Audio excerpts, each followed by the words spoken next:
On my journey to play every single mainline Ace Combat game, one of the games that I stumbled upon was the PlayStation Portable exclusive Ace Combat X Skies of Deception, which released just a short while after Ace Combat Zero. What I didn't know going into this game was that I was about to find an absolute gem of a game, which is not surprising when you consider that Ace Combat X is the console game we know and love, but squished down into a format that works well for a handheld.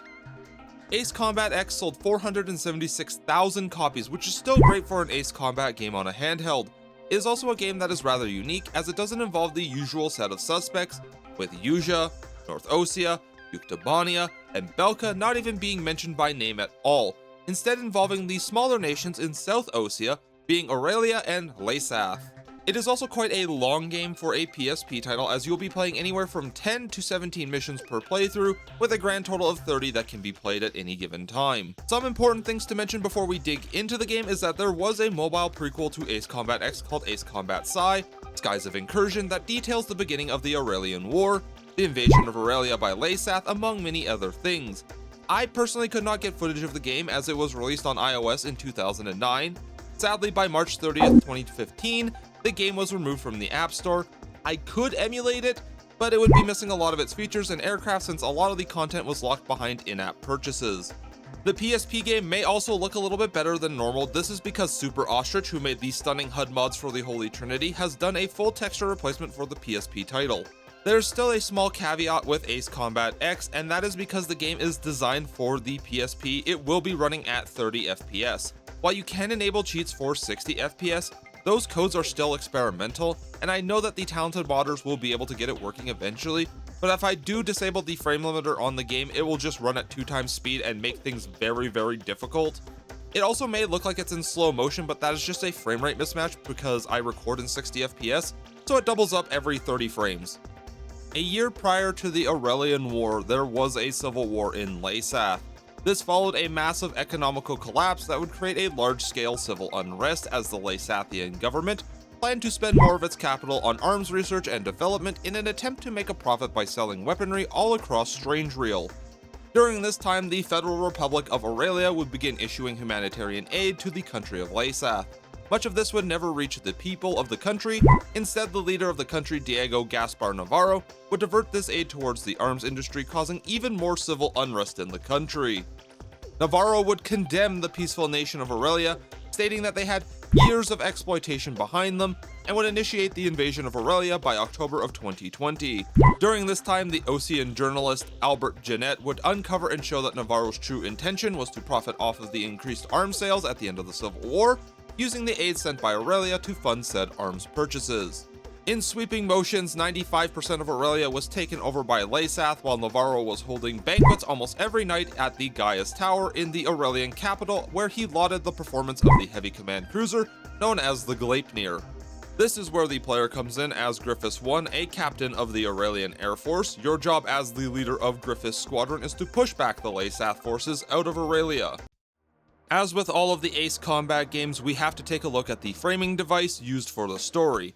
Due to the limitations of the PSP, the game takes a similar route to Ace Combat 4, with it portraying the story in comic book-like stills, following Jeanette, yes, the same Jeanette from Ace Combat 5, as he uncovers information about the real reasoning behind the Aurelian War, while also showing that the war is affecting people down below. While the rich and lavish are throwing their parties up in the Gaia's Tower, the people of the city are suffering and are impoverished. For now, we will focus on the story of the Southern Cross and how the once peaceful nation gained a hero. As usual, the player can purchase new aircraft and weapons that they have unlocked, using credits that are earned from performance and missions. There are a grand total of 29 real-world licensed aircraft that the player can choose to buy, with 11 prototype and fictional aircraft that can also be chosen. This includes some returning from previous titles like the XFA-27 and the ADF-01 Falcon, which is pretty impressive as 40 playable aircraft on a PSP game is a lot to choose from. Returning from Ace Combat 5 is the kill rate mechanic, but instead of it being used for the usual unlocking of aircraft, instead it will unlock a new skin for the aircraft in a rather bizarre order, with it going 3, 5, 2, 4, and then 6, which is not how numbers work. Now you may notice that there is a tune setting in the options as well. No, this isn't allowing you to tune exactly how much your aircraft makes in terms of thrust, letting it sound like that Honda Civic at 3 AM, The fictional super fighters in the game can be upgraded with various parts that are earned from completing specific missions with a specific aircraft and rank, completing missions in general, or just eliminating enemies with a star next to their name during those missions. These change the specific aircraft's flight and weapon characteristics. For example, you can carry extra missiles, but it will make your plane fly slower due to the extra weight. These drawbacks do balance the planes out. Now, the first thing I need to talk about is the controls. This is a PSP. One of the things that the PSP lacks is the L2 and R2 buttons that a normal controller has. It also only has a single non-clickable thumbstick. This is Ace Combat X's controls on the PlayStation Portable. Now, the emulator maps L2 and R2 as pause and fast forward respectively. Since I was used to the older titles having these buttons, I got to experience my plane enthusiastically crashing into a bomber when I tried to control my rudder. And because all of the limited buttons of the PSP are used by game functions, the player has to go into the options menu to change the perspective that they want. This can be done in the main menu, but also lets you pick your name and call sign for your save file. I personally pick Shrike because I really like birds. I must be Ocean. The gameplay of the first mission is rather simple: shoot down enemy bombers, and that is it. One thing I'd like to mention is that for a PSP game, this looks really good, considering the game was stuffed on a tiny 4.3-inch LCD screen and was designed to be taken on road trips, and depending on the model of PSP you had, could last anywhere from 5.5 hours down to 3 hours.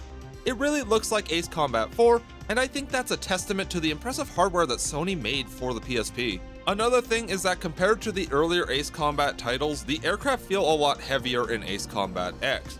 They still rolled quickly like in Ace Combat 4, but the turning felt a little bit sluggish at times. It felt odd to me at first, but I came around to it once I adjusted, and I started to like it later on. Something that the player will notice right away is the lack of an AWACS. Since Aurelia is a rather wealthy and technologically advanced nation, they don't have an AWACS operator like Sky-Eye, Okanieva, or Ghost-Eye. They use an advanced satellite system instead.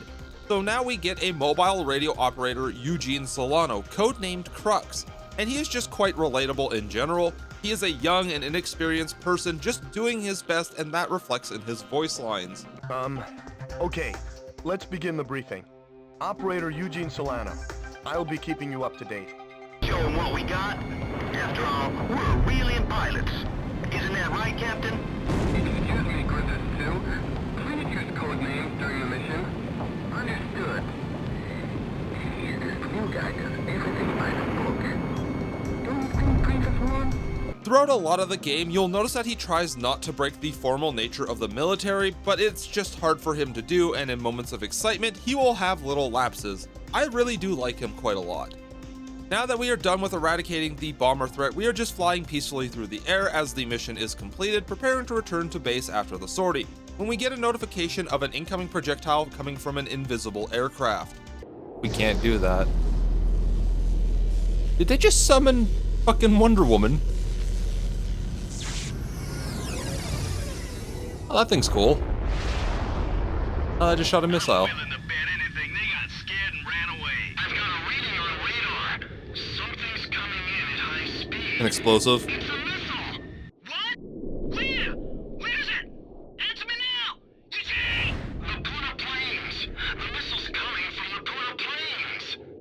The Gleipnir? Hey, that better not be what I think it is. It's an SWBM. Get out of here now. What should we do? Where's it coming? We just lost a lot of our aircraft as the enemy has launched a shockwave ballistic missile at us from the Gleipnir, and it is similar to the burst missiles from Ace Combat 5, but inverted, as you want to be below the initial blast as it wipes out anything above or equal to its blast zone. There were only 3 survivors of the attack, with 2 of our squadron being heavily damaged in the fight. Even though we lack the manpower, we push onwards to attack Puna base. I do have to say though that the music for this game is really good. Because of the game's time period taking place in 2020, it has a very futuristic and almost ethereal vibe to its music, almost sounding like the tracks found in Ace Combat 3.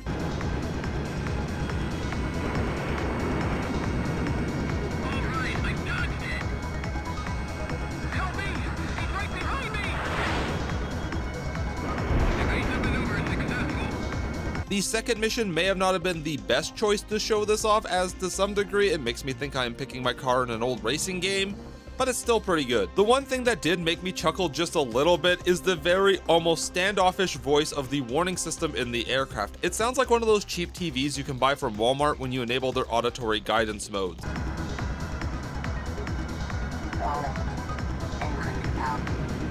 The one thing I'd like to mention about the actual combat is that the missiles are a little bit different from the older Ace Combat games. They seem to have a looser lock. Missing targets that in older games would be a hit, and sometimes the missiles will just phase through the enemy aircraft as if they don't have their proximity fuses at all, even in a head-on. However, I did figure out that spacing missile shots and predicting enemy movements made them connect a lot more. If missiles fail, the cannons are really good as well, with an auto-aim mechanic that makes them a lot easier to use, even if their fire rate makes them a little bit slower to kill. Bombing the base goes rather smoothly, with the final target being one of the enemy HQs, and that only takes one missile to destroy. Then we are instructed to assault and protect a key strategic port that the enemy is reinforcing with extra troops via landing craft. I decided for this mission to take the Viggen up into the air because I never got to pilot it in Ace Combat 2, as it was a non-player aircraft. In the top right side of the screen, the player will see for the first time the multi-purpose gauge. All this does is act as an objective display, often showing the status of critical objectives and displaying their status to the player. For example, in this mission, if the player lets 3 landing ships across the bridge in the center, the mission is considered a loss as the gauge will fill up all the way. While attacking some of those said ships, this happened.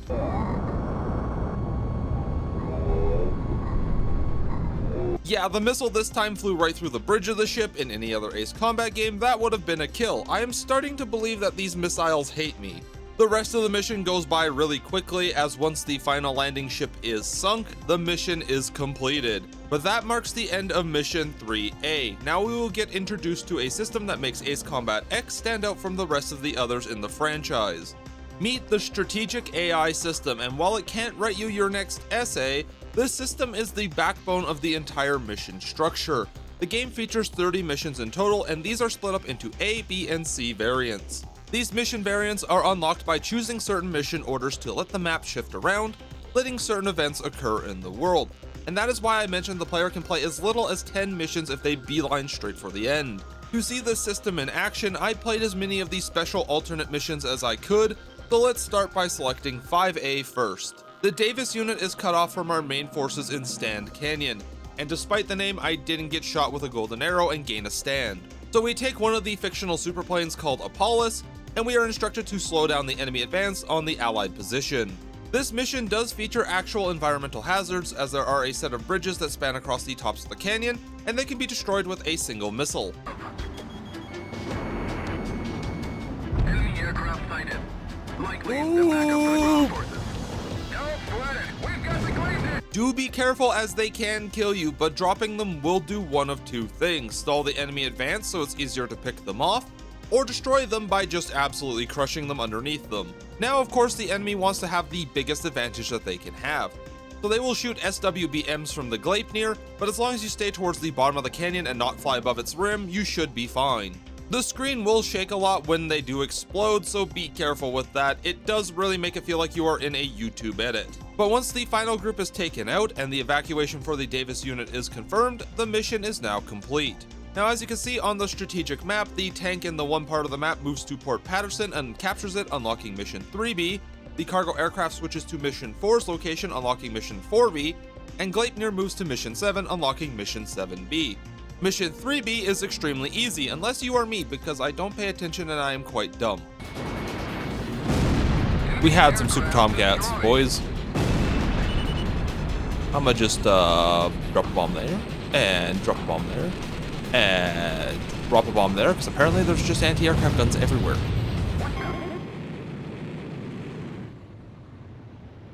Mission 3B is designed as a precision strike mission. You have to not damage the fuel sources on the ground, so AGMs and missiles are the weapons of choice, but the blast radius of bombs being a good way to get a mission over. However, if you do bring an aircraft with bombs, you can just hit the last target that is available. It won't count the damage to the surrounding structures and still give you the mission complete. Now our objective switches to Mission 4B, where we are instructed to take down cargo aircraft that, according to intel, are holding valuable supplies for the Gleipnir. 4B also has a mission variation, because I heard you like more variation, so I put a variation in your variation mission to make it have more variety. If the player completes 3B like I did, the mission will not change at all and will play out like normal. But if you skip 3B, the mission will only give you a half a tank of fuel, cutting the mission timer in half to just be 7 minutes and 30 seconds instead of the full 15 minutes. Either way, the mission is not difficult in the slightest, as the Apollos is a multi-role fighter, so it can carry XMAA missiles that lock onto multiple targets. The main mechanic for this mission is that there are 4 cargo aircraft for the player to attack. You have to discern which one is carrying the important cargo. This doesn't require the player to have a 5000 IQ big brain moment, as one of the aircraft starts to visibly fly lower, and even over the radio they talk about which one is carrying the important stuff. While attacking one of the cargo aircraft, my missiles forgot to be missiles again. Evasive maneuver successful. Evasive, but the missile went through it! Okay, this is getting egregious. Those went right through the main body. I can understand the bridge of a ship, sometimes older models may not have a hitbox there, but that was right through the center of the plane. Once the final C5 is shot down, we are sent to the Arctic to extract an Aurelian scientist that has data on the Gleipnir, so we are tasked with escorting the submarine Naiad to their location. After guiding the submarine to the required location, which is just destroying the entire enemy fleet, they will get the scientist out. As they are diving, however, they hit a sea mine which forces them to surface. Now they are visible to the enemy and have to escape through a small passage. This makes it so we have to fight a very dangerous, well-armed and powerful enemy. An iceberg. It doesn't have a ton of health, unlike a certain mountain in Belka, just taking a few missiles to destroy it. There is a cool detail that one wouldn't expect for a PSP game, which is while you are attacking the iceberg, it'll actually break apart into smaller pieces.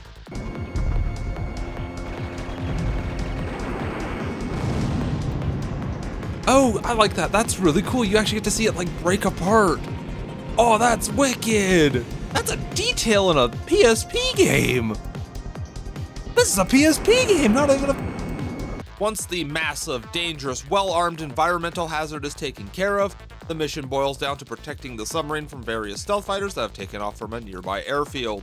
Stealth in Ace Combat X functions similar to the older Ace Combat games, where the enemy will pulsate on radar if you do not have direct line of sight on them. It is not long before the sub leaves the area and it is mission complete, and I forgot to destroy the star enemy, so no special parts for me. Now we get a mission that has 2 very distinct versions, 7A and 7B. In the battle against the Gleipnir, if the player attacks it in mission 6A, it will have its optical camouflage and SWBM disabled. This prevents 2 phases of its normal fight. I didn't get 7A, I got 7B instead, which is a fight against a fully powered up Gleipnir. At first, it's a fight against its optical camouflage system, which is supposed to be stealthy, and while it does eliminate its radar signature, it doesn't truly render it invisible, just more sparkly than anything. Dealing damage to the craft with cannons and missiles will destroy the camo system. Then comes the second phase, where the player has to target its SWBM on the top, while also avoiding the missiles that it launches by staying under the height of the command cruiser. It does force the player to do boom and zoom tactics. Good time to impact. 10 seconds. 5, 4, 3, 2. Griffith 1 down. On my first attempt, I may have run into the Gleipnir, so I got the boom part right, I just forgot the zoom. The second attempt went much better with a few swoops and some much better flying. The SWBM launchers were down within a few missiles. Then we get a little in-game cutscene with the Gleipnir's crew. I regret to inform that we will not be able to complete the mission. It's time the Southern Cross saw the true face of Lisa's might. Prepare the shotgun! Can I just say that I love the cheesiness of the dialogue, especially in this franchise, as it really does sound like the captain of the Gleipnir is charging a special attack or something. But now the target becomes the underbelly of the Gleipnir, where the shockwave cannon is charging up to fire. Early on we saw its power when it vaporized the troops on the ground. The target itself isn't hard to damage, as standard missiles are more than enough to hit the structure. Just make sure to attack it from an angle where the missiles can strike the center of the cannon rather easily, and you'll have it down within a few seconds. Now the Gleipnir has started to fall out of the sky and is now hurtling towards Santa Elva. Thankfully, the crew have the right mind and force it to land into the river, minimizing the damage to the city minus one of their bridges. Now the first act comes to a close, and we can begin the slow march towards Griswold, the capital of Aurelia. With the objective in sight, we first begin with Mission 9A. This mission involves piercing the enemy's radar net to getting close to their airbase, which isn't all that difficult, but also features some dialogue from the Laysath forces down below, as they just want to go fishing and want the war to wrap up. In any case, this really is a great spot. Wish we could do a little fishing on our break. Once the damn Aurelians are taken care of, you can fish all you want. But until then, you'll just have to wait. Same. Once we are close enough to the base, we can start the attack, and we meet a unique ace in the air called Gacrux, which is actually the third brightest star in the constellation of Crux, or the Southern Cross. The bombing of the base overall is not difficult, it's rather routine. The only thing that bothered me with the mission is the fact that the enemies on the ground are all stealth aircraft, so they pulsate on your radar. I also brought SODs thinking that it was a mission where I could use them to my advantage, but they can't lock onto the stationary aircraft at all. So the best way to damage them is indirect fire or munitions like unguided bombs. Once we destroy the final fighter in the airbase, we are tasked with taking out the enemy radar array in the mountains. I may have troubles listening to instructions, as you should not fly into the central area of the map at all. You tell me to fly into it, but then tell me not to fly into it. We'll just chalk this one up to the communications being jammed. The mission itself is pretty easy, with the central defenses being powered up by generator stations that are positioned along the edges of the map. Now, there is a simple way to determine if the generator station is the one that you are supposed to be attacking. There will be a very bright light on the tower. Fly in, and either with indirect fire or just a short bit of cannon fire, they will be destroyed. I will admit that the jamming waves do make Crux sound like he is the average drive-thru employee, and it made me laugh a little bit. But now it is attacking the big line of radar stations, and having a couple of bombs or some multi-target missiles can actually make short work of them. I didn't have those. Now the airwaves are clear, and we have sight of the capital and Montebriz. Now we run all the way back to Mission 7, as now the enemy has launched a gas attack on the city, and this gas is extremely volatile, and its concentration gets stronger the longer it stays exposed to the air, so we have to fly in with a neutralizer to take it out. Mount the force on the neutralizer. Griffith 1 down. Do you read me, Griffith 1? Sir. Am I allowed to fly down or something? Excuse me? I didn't even get 2 seconds into the mission before I blew up. This mission is considered one of those deceptively difficult missions that are inherently easy, but have a mechanic that can make them feel frustrating. The neutralizer agent is highly volatile, so G-forces will cause it to explode on the player. The MPG in the corner will track those G-forces, and let's just say if you turn sharply, explode. Accelerate to get to the objective, explode. It also doesn't help that Laysath has sent out fighters that are considered mission critical targets to attack the player. Now you have to dogfight in very loose turns while trying to avoid exploding from their missiles, blowing yourself up because your G-forces got too high, but you also have a time limit for the gas on the ground. Even if leaving it just ends up with repeated dialogue that ended up driving me crazy. There actually is a pretty simple strategy to fight the enemy fighters, and that is to stick lower to the ground and lure them into diving at you. Since you are forced to be slower than them because of the neutralizer agent, they will often overshoot, leaving them as easy targets. The mileage that this strat gets on higher difficulties may vary, considering that you cannot take any damage on higher difficulties at all, because they do way more damage than normal. But thankfully that mission is now completed and we never have to deal with it again, and we can go on to the Wasteland. This is a very simple score attack mission similar to the ones that are in Ace Combat 4, but there is a small twist. In some of the convoys that are traveling around, there will be a fuel truck. Destroying it will eliminate all of the enemies surrounding it, giving a massive points boost. I hit the score target not even 5 minutes into the mission, so I spent a lot of time just flying around in circles, just destroying random stuff. And instead of boring you with that, let's move on to Mission 10B, Break-In. Now the mission starts off simple, destroying some transports, and honestly there are only 4 of them and they go down rather quickly. Now a group called the ALC, or Aurelian Liberation Corps, have brought their train to salvage what was left behind. What they do not know is that when the enemies evacuated, they set up explosives in the factories and mines along the train tracks. This mission turns into a timer-based mission after the update, where the train moves towards the explosive-laden factories. As the player destroys the mission targets, the timer will extend to a point where it isn't a major concern and should give the player more than enough time to destroy the mines and factories. Now we are finally onto the Atmos Ring and the liberation of Aurelia's capital, where the enemies have got to set up the Maison cannons along with the MBSR, which make it so our troops cannot get close to the city. They have basically created a laser kill box that will shred you to pieces if you get too close to it. Thinking that this was a ground attack mission, I took the aircraft that sounds like a delicate cheese called the Fregata.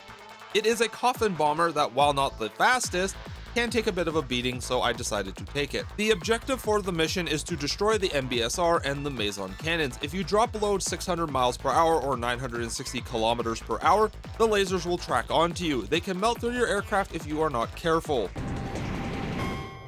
Griffith 1, come in! Oh no, he's been shot down! As you see, I have first-hand experience as I got shot down by one of them, so now we have to go with a tried and true method. Good old boom and zoom. Keep the throttle held down so they don't have a chance to even lock onto you, and throw FAEBs at the front of the towers. This strategy works because of the way that explosives work in older Ace Combat titles, as their shockwaves will still travel through solid structures, and also have a pretty big blast radius because it's an FAEB. Once you manage to shut down the entire ring, it is just a short air-to-air engagement with a few LASAT fighters that are defending the Gaius Tower. There are a few F-16s, some F-18s, and even a few stealth YF-23A Black Widow 2s, which I noticed that a lot of enemy forces love to use this plane in the older titles. Like, they adore this prototype aircraft, and I can see why. It's a good looking aircraft, and it looks very, very powerful. However, once the final plane goes down, there is a short in-game cutscene. The mezzanine beam disappeared. It- Finally dead? Griffiths 1, we've confirmed the beam is out of commission. Suppression forces have begun their advance. Soldiers of Aurelia, do you read me? This is the suppression force. We are currently engaging the enemy in the vicinity of Gaius Tower. Is what I wish I could tell you. But there's no one here! Gaius Tower is ours! Griffith 1, sir. Did you hear this, sir? We did it.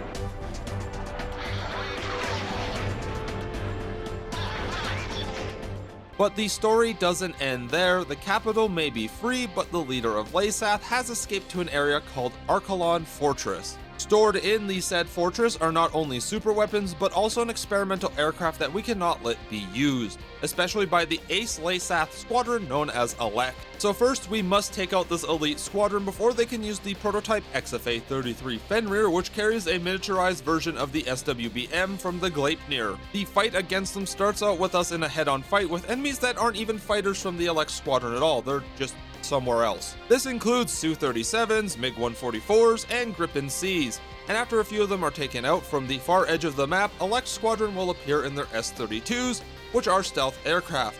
Overall, they aren't overly difficult to fight, as they really don't do advanced combat maneuvers, and instead just join the furball and attack in pairs. I chose to use the Ace Combat 3 looking Fornius fighter, and it is very nimble and made short work of the Elect Squadron. In the laws of the Ace Combat world, when one threat disappears, another one will take its place. While we were attacking the Elect Squadron, the enemy had transported out their new microwave weapon to Archelon Fortress. In order to lessen its ability to track us, we have to destroy the radar on the island along with its remote control center. I was dumb and I took a lot of damage on the initial attack, but once all of the radar stations were taken care of, the mission gets an update for the player to fly into a cave to attack the control center. When this happened during the final approach to the control center. Surface and hit him with a missile! Good job! We've got him on the run! Go over to the control room! Griffith 1, come in! Oh no, he's been shot down! Yeah, one of the stray missiles from the sub ended up hitting me, and while I was trying to do the short tunnel run, I exploded and I had to restart the mission. The second time through, I was a little bit more careful with my attacks, only taking 34% damage this time around. Good job! We've got him on the run! Go over to the control room! Get him on low! Missile evaded? The submarine Proteus has been struck! Destruction of control facility confirmed. To fly through that small space and still successfully complete the mission. Amazing! That was incredible, sir. I mean, Griffith 1. Crux once again shows his nervousness as he calls us sir, and then quickly changes it back to Griffiths 1. Now I have the S-32, and we are off with the Aurelian Air Force to attack Archelon Fortress. This is Kilo 1. Roger that. I won't be able to rest until we take out Navarro. What's that light? Watch out! Fenrir's equipped with a special weapon. Damn it! The light keeps following me. What the hell is this? The Kilo 1 suddenly burst into flames. Crap! Scatter now! There it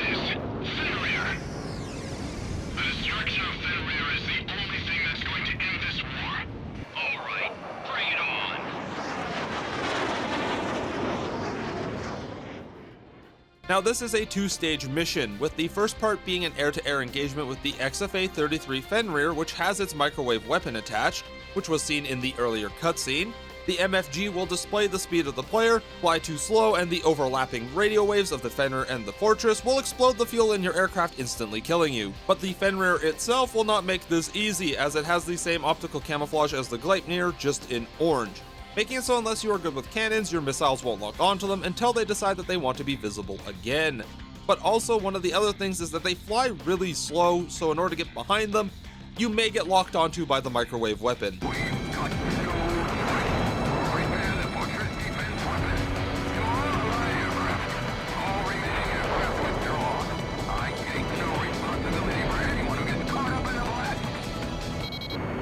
Now the enemy has deployed the shockwave cannon from the Gleipnir and told it to fire on timed intervals, but I had a different target. I decided to take a little detour as there was an enemy that spawned at the very edge of the map, and I was curious as to what it was. It was just an ace.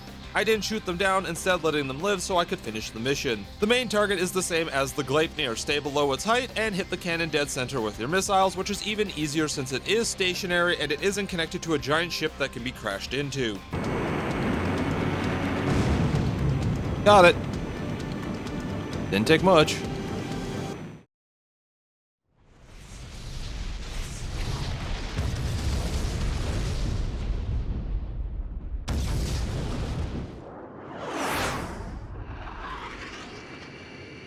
The fortress has really been destroyed.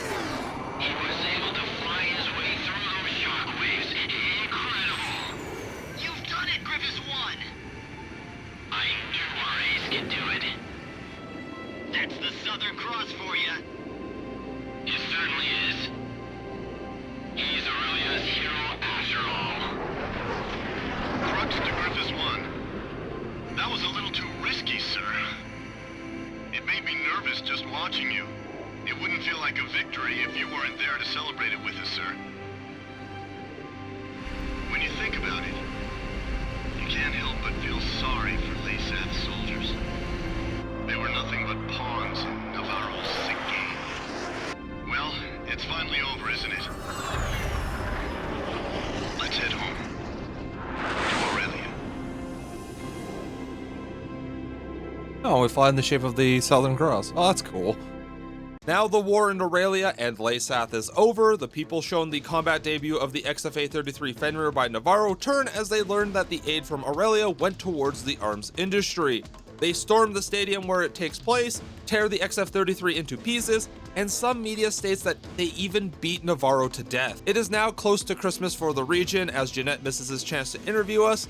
The game fades out to the credits and Ace Combat X is completed. Ace Combat X doesn't feature a whole ton of bonuses outside of the usual modes that you unlock, but there are a few unlockables for the player to play with. Player can unlock skins for shooting down the aces which appear in new game playthroughs. There is nothing special tied to destroying all of them. The player can unlock the special mission Operation X by completing every single mission in the game. This actually features a non-canon appearance of two aces, being the ZOE Falcon and the XFA-27 Scarface. Killing them does not unlock anything, but it is a cool reference to Ace Combat 2. Upon completing Operation X, they will unlock the ADF-01 Falcon for use. Completing the game on hard mode will unlock the Ace difficulty, and completing the game on Ace difficulty will unlock the XFA-33 Fenrir for usage by the player. I enjoyed my time with Ace Combat X. Sure, it's not a complicated narrative-driven experience like Ace Combat 5, as I would put it closer to Ace Combat 4 or Ace Combat 0 in terms of its style, but with the open mission structure of Ace Combat 1. Ace Combat X is a very enjoyable game when all things are said and done. After all, it's Ace Combat that people know and love, just squished down onto a 480 by 272 size screen and able to be taken on the go. The story is good as it doesn't involve the usual suspects, which means that the environments are going to be varied. Graphically, the game still looks great, and the addition of the strategic AI map that lets you choose what missions and the order you want to play them, with the world shifting slightly to give different missions on each playthrough, is fantastic as that gives it a ton more replayability compared to the usual play the game again, but with overpowered aircraft that normally Ace Combat games have. Ace Combat X is really a game you should try, even if the flight model is something to get used to and the missiles I swear had a vendetta against me. Overall, Ace Combat X very quickly became one of my favorite games, and it was the first time that I had played it. Honestly, go get a PSP if you can, get a legitimate copy of the game, or emulate it if you need to.